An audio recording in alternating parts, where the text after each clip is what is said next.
Welcome to Coffee with Democrats, a sensible platform for progressive conversations. Coffee with Democrats is a grassroots movement dedicated to hearing from Democrats, candidates, legislators, and friends from all political backgrounds who want great conversations. Coffee with Democrats is committed to increase Democrat voter registration and Democrat voter turnout by making voting more exciting and meaningful. And now here's your host of Coffee with Democrats, Kevin Dawson. Good morning and welcome to Coffee with Democrats. Today we have a special guest, Pam Hemphill. To just quickly summarize, Pam was involved personally in the January 6th insurrection. Pam was a devoted follower of former President Trump. Pam was MAGA. But I want everybody to think about the last two sentences and the most important words that I spoke to describe Pam. Was. Please bear with us as we speak with Pam and hear her story firsthand. This is a story of redemption. I truly believe this is a story of inspiration, a story that must be heard in order to spread the truth to other Trump-following Republicans within the MAGA movement. But it is also a story about Democrats and how we need to stay open-minded and be able to reach out to people who are defecting from MAGA and Trump. We as Democrats have to be able to live up to those noble words spoken by our president, Joe Biden, when he said, we are the United States of America, and there's nothing beyond our capacity if we act together. So as a couple of housekeeping rules that we have on here, we're asking people that are listening, please share this conversation to all of your social media and share to those people and tell them to listen to this conversation and to our special guest. And it's our honor and privilege to have with us today, Pam Hemphill. Pam, good morning. Morning. Thank you for having me on. I appreciate it. Oh, it's our pleasure and it's our honor. So thank you for joining us. I've got a couple more housekeeping issues that I want to tell everybody about. You can follow Coffee with Democrats on Twitter. We're going to be on Twitter Live. We're going to be on Facebook Live, and we're going to be on YouTube Live. If you want to join us on YouTube Live, that's at Coffee with Democrats 7998. Again, that's @ Coffee with Democrats, all one word, 7998. If you want to join us on Facebook, just type in Coffee with Democrats and then look up the live link under Facebook Live. If you want to follow us on Twitter Live, go to @Coffee with Dems. That's @ Coffee with DEMS. We didn't have enough room there to spell out Democrats within the Twitter space. So again, this is Coffee with Democrats. So one of the first things we always start our conversations with, Pam, is we always like to talk about coffee. And we like to talk about that first thing, if you drink coffee, what it is, if you have a coffee substitute, or you don't drink coffee, but whatever it is that kind of gets you motivated first thing in the morning as a substitute for coffee. What is your coffee or coffee substitute? My coffee substitute? Or coffee substitute. Do you drink coffee first thing in the morning? Oh yeah. Okay. Got it here. Do you like it? Do you like it black?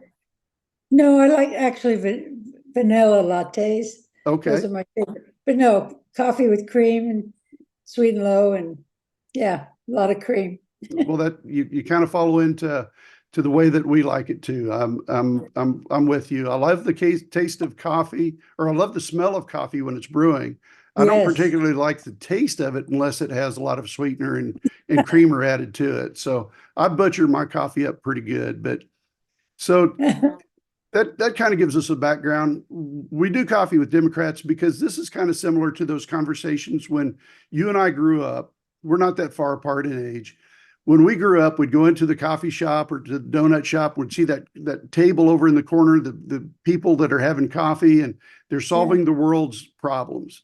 So that's what we want to have, is that conversation with you about, we're going to solve some of the world's problems, but we're going to talk about your story. So again, we wish to thank you for joining us and spending your valuable time with us. And we're going to try to break this down into a couple of 1 hour duration sessions.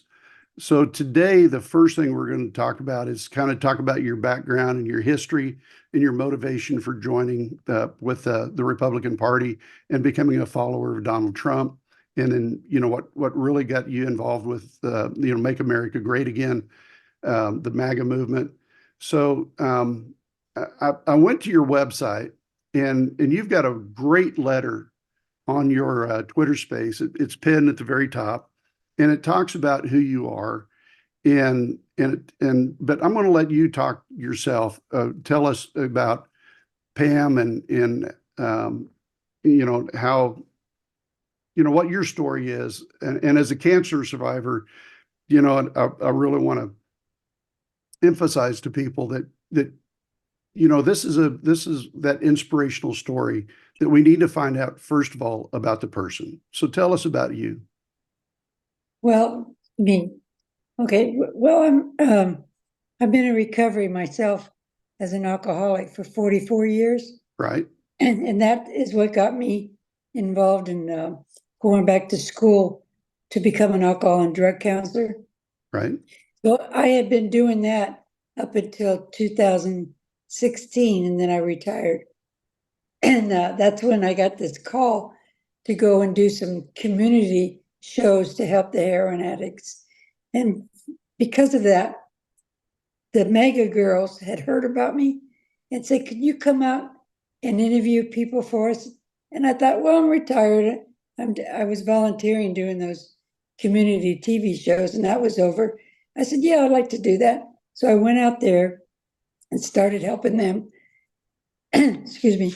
And then I came across this, I don't know, it wasn't news per se, but Democracy Now! Was talking about a protest up in North Dakota, I'm sorry. And it was the Standing Rock protest for the Native Americans, the largest and longest protest against the No DAPO pipeline. Right. And so I ran up there trying to think I could be a part of helping them.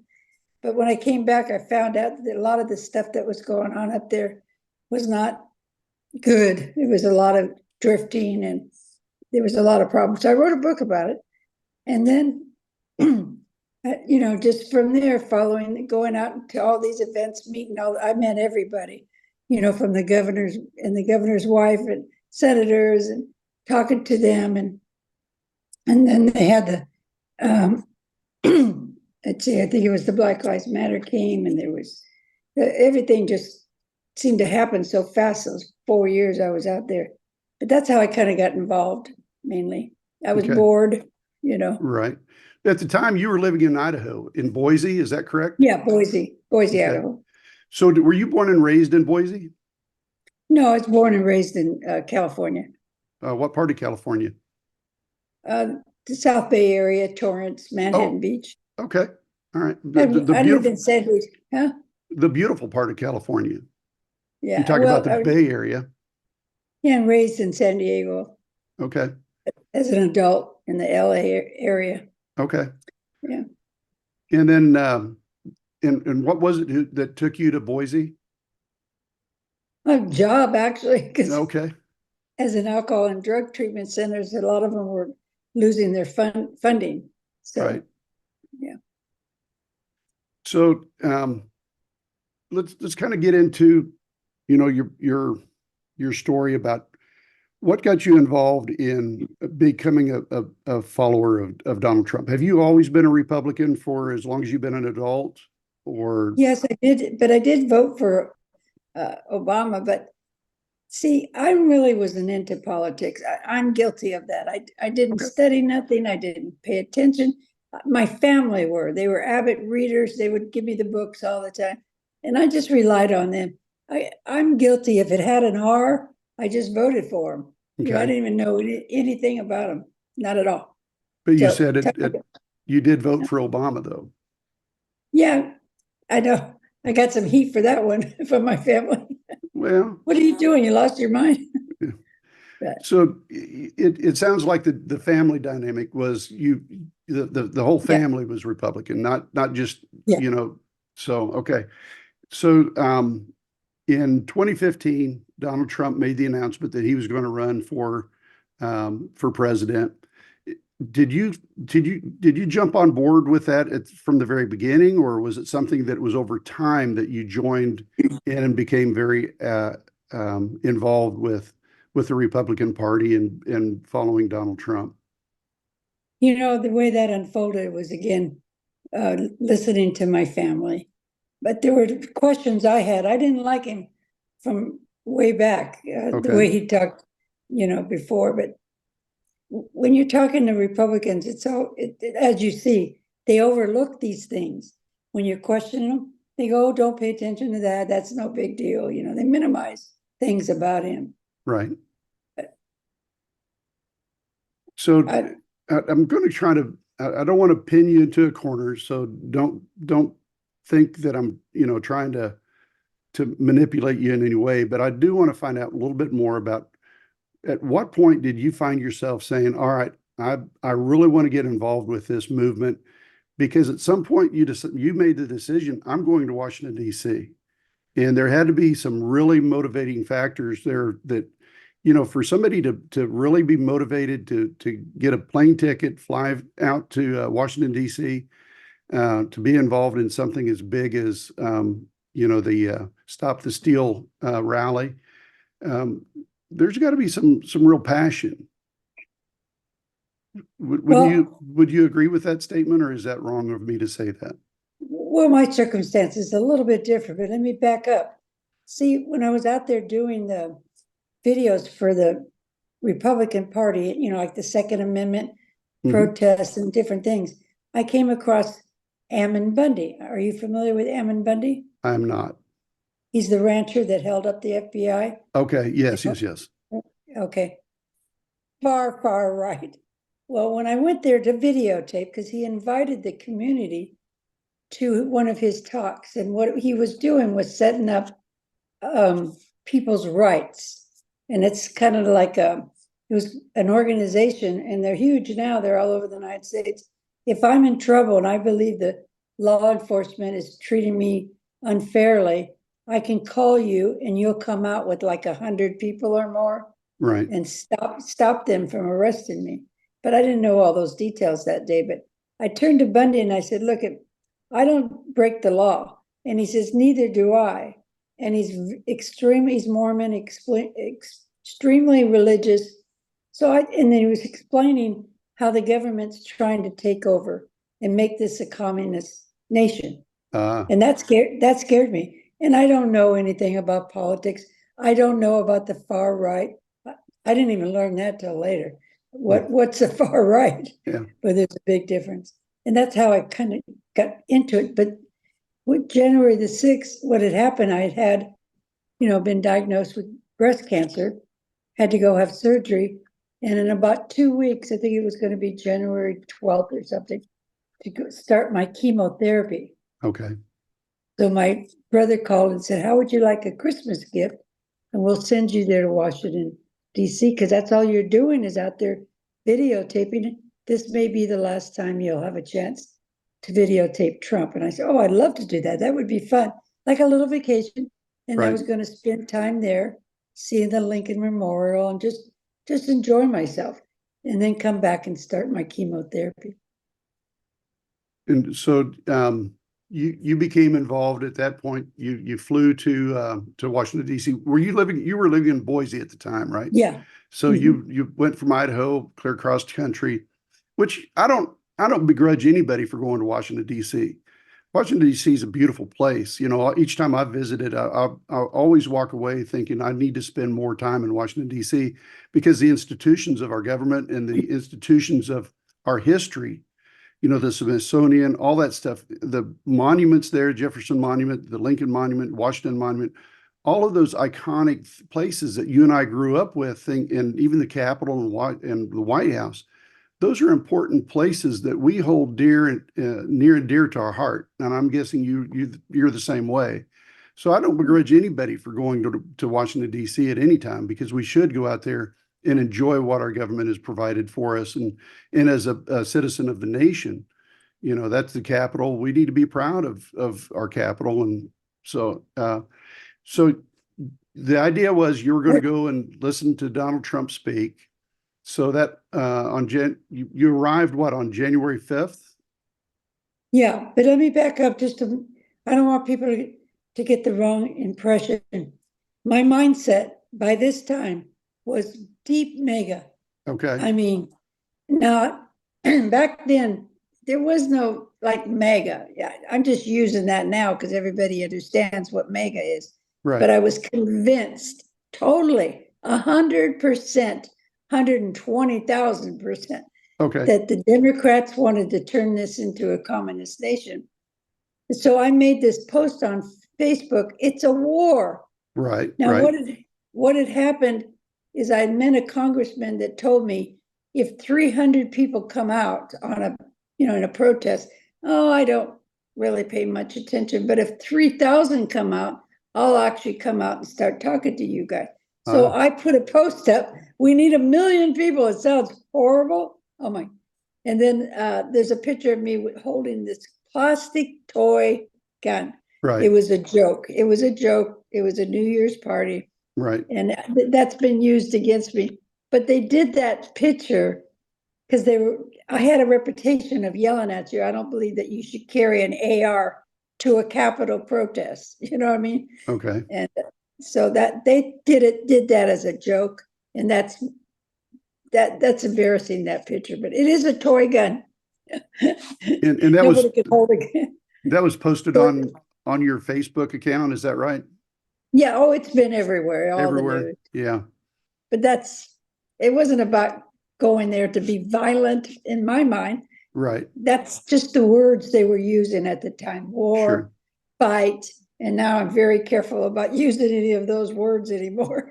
And I have to agree with you on that because, words matter. And Words matter. And so just for transparency, I did go out, since you and I first talked, I have read your letter and you're asking to go before Congress. I also went back and I looked up your Department of Justice file. And so I've got all of the Department of Justice files. I've read through all that. I've read through many, many articles. You've been interviewed by the New York Post, Washington Post. I mean, it's CNN. You've been on so many different talk shows and news reports.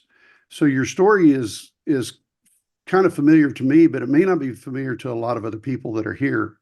So I'm going to kind of, try to move us into having that conversation because I really want to talk about January 6th a little bit longer because it kind of builds. We've got to understand the narrative of motivation, what was going on with you at the time leading up to January 6th. So, if we can talk a little bit more about, what you just talked about again, and then also talk more about what took place on January 6th, because I think when we get to that, that's going to be a big chapter of your story is what took place on January 6th. And then after January 6th, because, you didn't just immediately turn away from this. It took time for you to understand what was going on.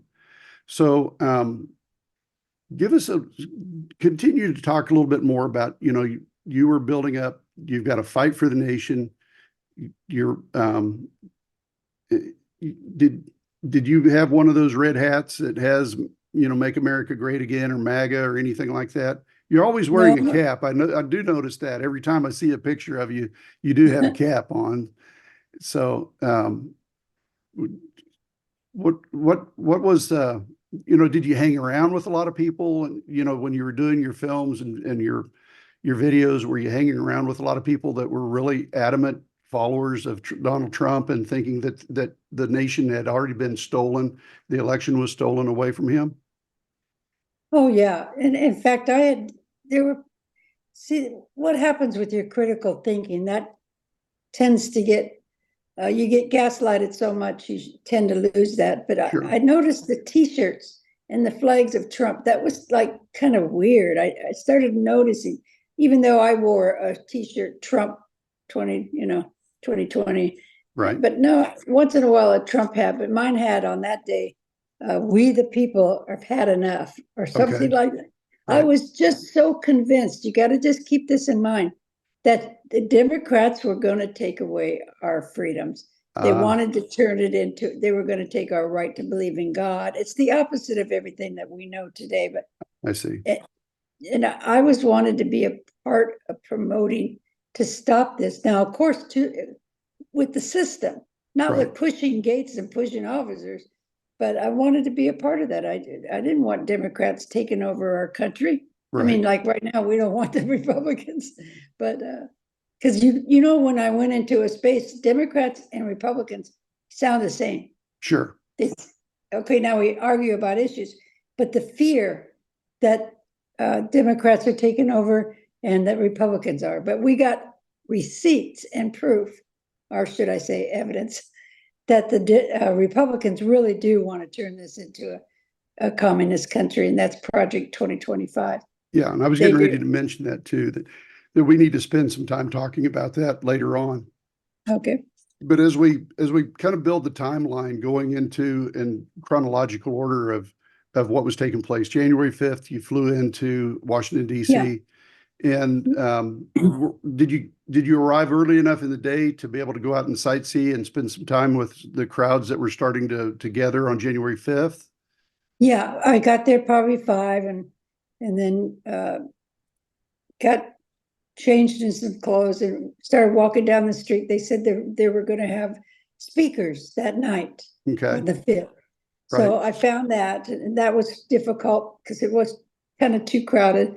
But I spent maybe till midnight, because they were there was a little group of Black Lives Matter being protected by the police officers, and they were arguing because they wanted to go confront the Black Lives Matter. Right.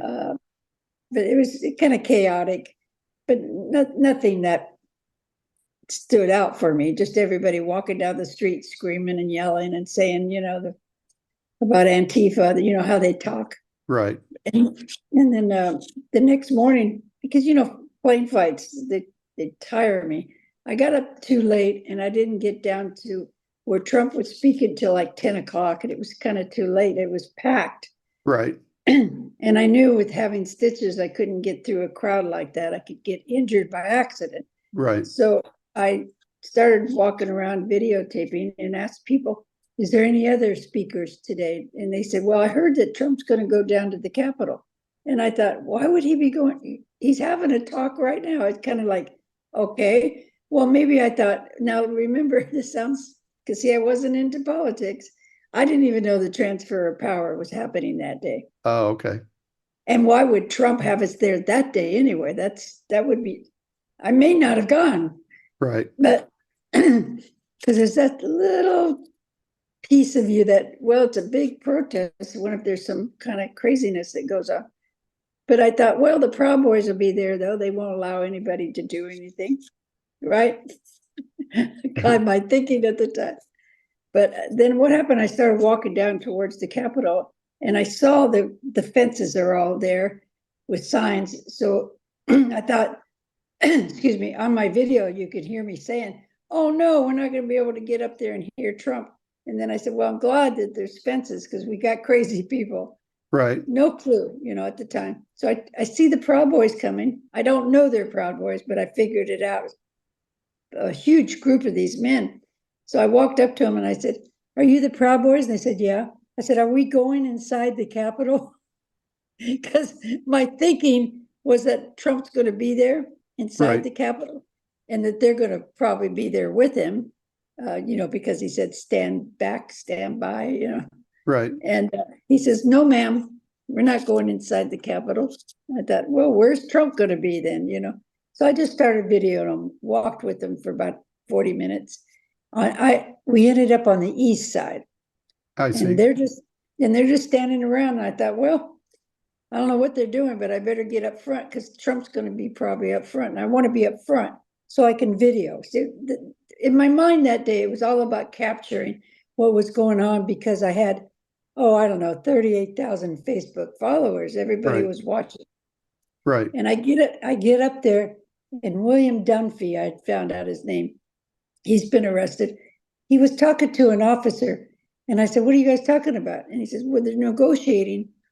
They weren't negotiating, but that's what he told me, to move the barriers and let us go up front. And I thought, oh, that would be great. Okay, I'll get ready for that. Well, I had a lot of pain. I took half a pain pill, and I didn't realize what pain pills will do to you. So I was like being a little drunk, you know what I mean? Right. And they start pushing on the barriers. So what I'm thinking, you know how you're in a hurry to get through a concert Right. or a football game, the crowd pushes. Right. So that's what I thought was happening. And I'm panicking though, because it's like, come on, you guys, be careful here. And an officer pulls me over. So I'm thinking they're letting us in, right? I go around telling everybody, come on in, it's your house. Because I'm a little, because even my brother, when he looked at the video, he said, were you drinking? I said, no, I taken a pain pill. Because you could tell I'm not using it for an excuse. Okay. I'm just explaining. It's no excuse. It's Right. just explaining how I got confused. And then I went to the female officer and she says, I asked her what's going on because nobody's coming in. She says, no, they're not letting them in. I said, oh my God. My heart went to my feet. I thought, oh my God, thank God nobody listened to me. And so they put me back to the same spot. And I'm telling her, I don't want to go back to that spot. You know, now I see what's going to happen. But they put me back there. Within a half a minute, they did it again. And the same officer, that's why I want to meet the officers, pulled me over again. I run to another officer. I tell him what the problem is. I can't get in that crowd because I have stitches. He says, run to the steps. I'll call in and tell them to put you behind them. So I get down the steps. They push me towards an officer. I could have landed right on that officer. Oh my God. But I was thinking real quick and I pushed myself back. So I landed on my back. They stepped on my head, pulled out my shoulder, cut my knee, broke my glasses. I was a mess. Yeah, these patriots, right? Right. Stepping Right. on a 69-year-old woman. And then again, the officers pulled me up and put me behind them. So that's why I want to see them. I owe them my life for that day. Right. Right. They are the heroes, not the J6 criminals is what I call them. Right. So, as the day goes on, when did you finally decide to leave the Capitol? Well, you know what happened? I'm sitting there for about 20 minutes, finally got my air. I Okay. wasn't sure if I should go to the hospital. I get up and I see that officers have been being pepper sprayed. And I'm thinking, how's that happening? Oh my God. So I went to the captain and talked to him. And he says, I said, we need National Guard. And he says, I'm trying to get through. I can't get anybody to call me back. And I thought, well, that's probably true at that time. You know, everybody was probably freaking out what to do. And then I said, can I help him? Because I want to put water in the police officer's eyes. He said, no, because I'm a citizen, they can't allow that. But I watched that. That was very painful. And then I saw people coming in and out of the door. And I thought, I'm going to go inside. I want to see what's going on. Because now they're letting them in, is what I Right. thought. If Right. you could see the video. But I'm not thinking, now I just beat myself up because there's people behind me. And I'm thinking if I can get my video in front of the officers, there's two of them at the door, and ask, are we being allowed to come in? And have it on the video. Yes, it's legal. Because I wasn't going to get stuck again like I did the first time with that barrier, Right. thinking I got shoved in. And I said on my video, I don't want to go this far. I got shoved in, sat down, and then they come later and they're trying to get everybody to leave. I got behind the officers on the other side, sat down. Officer saw me. I told him my situation, and that's what I got in trouble for with the prosecutor. She said I took from the officer's duty that day, but I was scared. I had 40 stitches, you know. And I said, can you get me out of here? I cannot go back in that crowd. They've stepped on me. They're crazy. You know, they were getting violent, pushing Right. people. And so he did. He took me out. And that was the mistake. I should have left. However, I'm walking, I'm trying to figure out where to go. And I see the Buffalo Man, Jacob Chansley. Right. And I thought, oh, I got to videotape this. So I did. And then we went to the front of the door.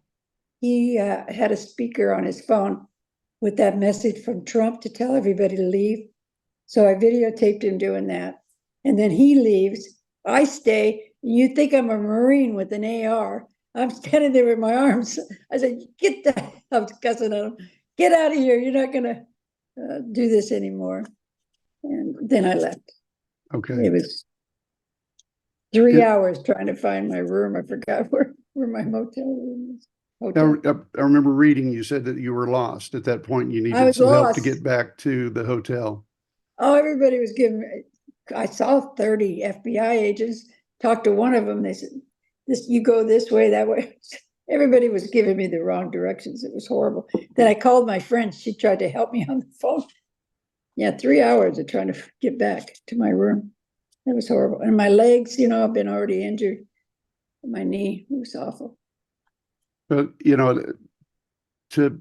I'm going to go off script for just a little bit. My wife is a breast cancer survivor like yourself. She came down with breast cancer in 2008, had surgery, double mastectomy, bilateral in 2009. Went through horrible chemotherapy, radiation, reconstructive surgery that just about killed her. She's lucky to be alive, and I have all the empathy and sympathy in the world for everything that you were going through at the time. And it seems like that, somebody who was in that kind of pain probably shouldn't have been in Washington, D.C. to begin with. But again, every person is different. What my wife went through, I can't compare that with what you were going through. So it's not proper for me to judge and say, well, you shouldn't have been there. Because no, I shouldn't. But again, you have to make up that mind yourself and make that decision about going there. But getting back on, I'm sorry. Well, my brother would never put me in harm's way. We both believed it would be safe for most part. Stay out of any. If you saw anything going, you got to use your common sense and stay by the police officers. It was going to be safe. So, right. How would you know? Right. So there's some conversation that you had went to a rally or went to hear Alex Jones. No. You did not see or listen to Alex Jones while he was there? Oh, you mean the night before? Right. You're talking about, I was thinking that separate some other time. Yeah, I think I heard him. I think I got a little clip. There was so many people, I couldn't get up close enough to videotape him. I heard something. I could hear his voice talking. Okay. But that's where there was a whole bunch of speakers there that night. Have you been a follower or somebody who listens to his program on a regular basis or anything like that? No, I never liked Alex Jones. In fact, even the QAnon I didn't like. To me, I'm sorry, but they sounded like mentally ill people. Like some of these conspiracies. Right. I thought there's something wrong with those kind of thoughts. And Alex Jones now. Okay. He's just entertainment, but then it just, at the time I didn't understand the warfare we have with disinformation. Sure. I didn't even. Sure. Well, at this point, we've kind of built the story up to what took place on January 6th. I think the next part of the story is getting back home and then finding out that you're now wanted, that the FBI is out looking for you now, and that somebody on your Facebook turned you in because you had posted some things on. No. That's not correct. Okay. No. I was friends with Jeff and Mike. They guard the governor in Boise, Idaho. So that night I called him and I said, I'm hearing that people are getting arrested. Now, at the time, I didn't feel like I'd done anything wrong because I got shoved in, right? Right. I mean, I hadn't purposely gone in. I wanted to go in, but I didn't purposely. So I didn't think I was in trouble at the time. And I called Mike and I said, what do I do? I'm hearing people. Do I call the FBI? And he said, no, let me look at everything up. And if they're looking for you, I'll tell you and we can take it from there. So he called back in an hour and said, no, you're fine. I'll keep an eye out for you, though. We had a relationship because when I was videotaping in Boise, Idaho, I caught a man putting with a knife on our Liberty Belt, FUCK-USA, and I caught him. Oh. So I turned him into the Capitol Police, and we started a relationship where we could communicate if I saw anything illegal at certain times. And that went on for a couple of years with Mike and Jeff, always talking to them and making sure that these events were safe. So even though I was there with Bundy. you're right. So going back to January 6th, you finally make it back to the hotel room. Do you leave what on the 7th to fly back home? Or Yeah, the next morning. The next morning. Okay. So you fly back home. How many days, weeks, months later did you find out that you were being that you were being looked for, somebody was looking for you? Well, I was making sure, well, Mike was going to contact me immediately if he sees anything. So I just I was so paranoid. I decided this sounds like something out of a movie. You're not going to believe this, but it's 100% what happened. I thought, I'm going to go see a lawyer. I might as well see a lawyer to see what I need to do. Right. And show him my videos. And if he's, get prepared. Because at the time, I'm just not thinking about trespassing and what do they call it, picketing and parading. I don't know about the laws. Well, this is the weirdest thing. When I went to see him, and that he gets my videos overnight, and then the next day when I go to pick him up, they're in a building next door behind a fire extinguisher, in the glass. Right. A fire in the hallway of a building. Right. He had put them behind there. It was weird. So I go back, I get him, I go back to his office. I said, that was weird, a weird spot to put him in. He says, well, I need to tell you, I used to work for the FBI. I said, oh. Well, the prosecutor later and my attorney tried to find him because I had his business card to, let him know that I'm not a person that runs from police. I went to get help to find out what should I do. Well, they couldn't contact him. They couldn't get him. While I'm still going through the court process, I'm in the store and there he is. And I said, look I need you to call my lawyer and the prosecutor because they're wanting to talk to you. And he says, I don't know who you are. Oh. I don't know who you are. Freaked me out, but I took a picture of him. Right. It was weird. It's kind of like out of a movie. Huh? It's Right, really, right. You don't know who I am. So something was weird about that whole, but what was the question? I kind of went off there. Well, I want to know when I'm kind of building up to the point where at some point you were either arrested or you turned yourself into the FBI and then they started doing their interviews. Well, I think I'm only guessing. This is a guess because Boise, Idaho, every officer knew Pam Hemphill. They would see me somewhere and go, hi, Miss Hemphill. I said, how do you know my name? Everybody knows you, Pam, in a good way. I had a good reputation with the law enforcement. But I believe that they knew I was doing chemotherapy and allowed me to finish because I had to do, and radiation. Because the day they arrested me, they knew about my last appointment for radiation. I had one more appointment left. Okay. So you got arrested and arraigned and got a mug shot and all that stuff done, and that was all in Boise?